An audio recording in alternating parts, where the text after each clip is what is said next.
D'abord, connaître son dossier, connaître les enjeux, bien évaluer les risques. C'est de la gestion de risque aussi, être administrateur. Mais en tout temps, on doit agir avec honnêteté, avec transparence, avec diligence, de bonne foi et jamais dans son intérêt personnel, toujours dans l'intérêt de la personne morale sur laquelle on siège, qui est, dans le cas qui nous occupe, un syndicat. Donc, c'est ça les principes de base d'un bon administrateur. Antérieurement, dans l'ancien Code civil, on parlait du bon père de famille. Maintenant, on parle de la personne raisonnable, qui peut être un homme, une femme ou un adulte, un jeune adulte. Puis la personne raisonnable, c'est une personne qui prend une décision sur la base des informations raisonnables dont elle a besoin. Et c'est la décision qui serait prise par une majorité de personnes raisonnables dans une société à un moment X. C'est ça, la personne raisonnable.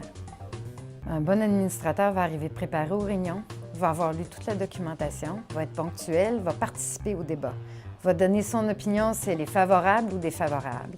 S'il détient, lui, des informations qui seraient pertinentes, il doit les divulguer. Il doit aussi être à l'écoute, donc, des autres qui ont aussi de l'information pertinente.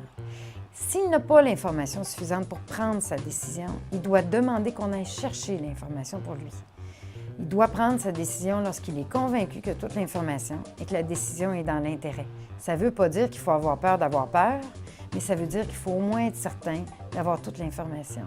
Et si on ne veut pas être tenu responsable, prenons une décision particulièrement importante en environnement, on peut demander et donner mandat à un expert qui va venir nous conseiller.